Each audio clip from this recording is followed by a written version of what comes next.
pelanggaran yang disebutkan dalam dakwaan jaksa penuntut umum tidak ada satupun yang secara tegas dinyatakan dalam undang-undang sebagai tindak pidana korupsi. Inkasu, Undang-Undang Pangan, Undang-Undang Perlindungan dan Pemberdayaan Petani, serta Undang-Undang Perdagangan. Tidak ada undang-undang tindak pidana korupsi.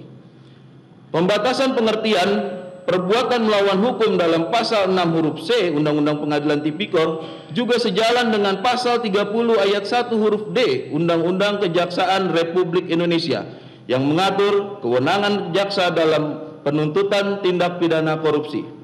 5. Bahwa pada faktanya dasar hukum dari surat dakwaan jaksa penuntut umum untuk menilai adanya tindakan terdakwa untuk melakukan, adanya tindakan terdakwa untuk memenuhi unsur perbuatan melawan hukum, tidak ada satupun ketentuan yang didakwakan oleh jaksa penuntut umum yang menyatakan secara tegas bahwa tindakan terdakwa adalah tindakan perbuatan melawan hukum dalam undang-undang korupsi. 6.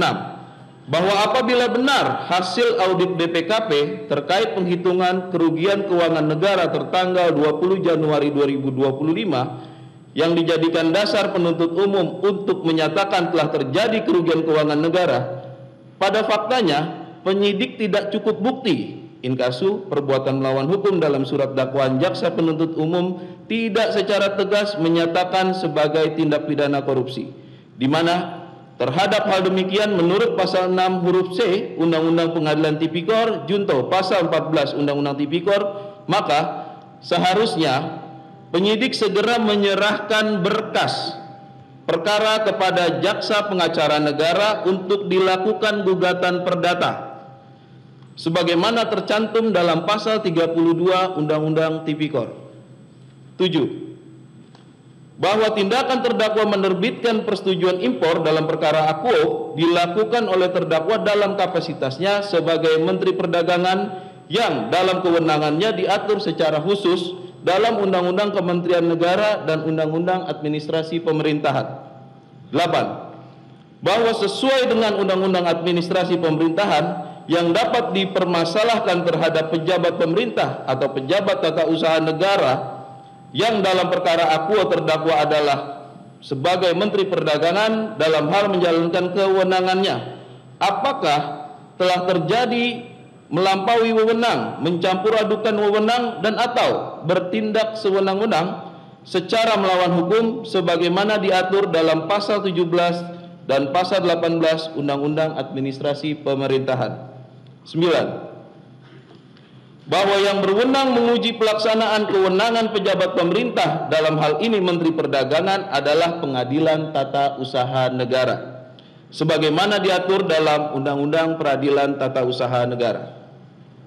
10. Pada faktanya sampai saat ini tidak terdapat putusan Pengadilan Tata Usaha Negara yang menyatakan bahwa penerbitan persetujuan impor, kami tegaskan bahwa persetujuan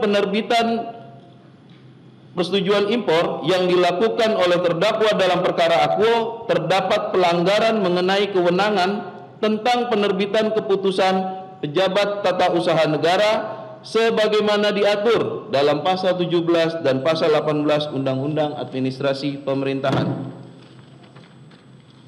11. Bahwa sekalipun terdapat pelanggaran dalam melaksanakan kewenangannya sebagai pejabat tata usaha negara, maka sanksinya administrasi berupa ganti kerugian dan bukan tindak pidana korupsi.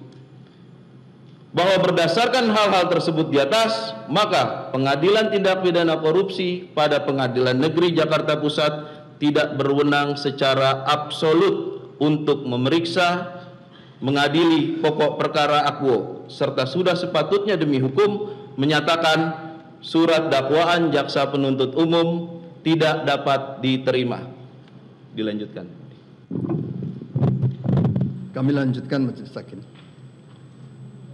Surat dakwaan akuo in error persona,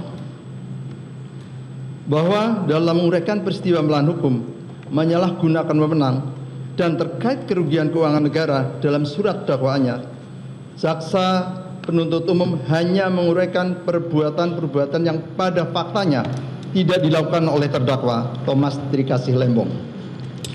Bahwa yang dimaksud dengan error in persona atau salah orang adalah kekeliruan terhadap tersangka yang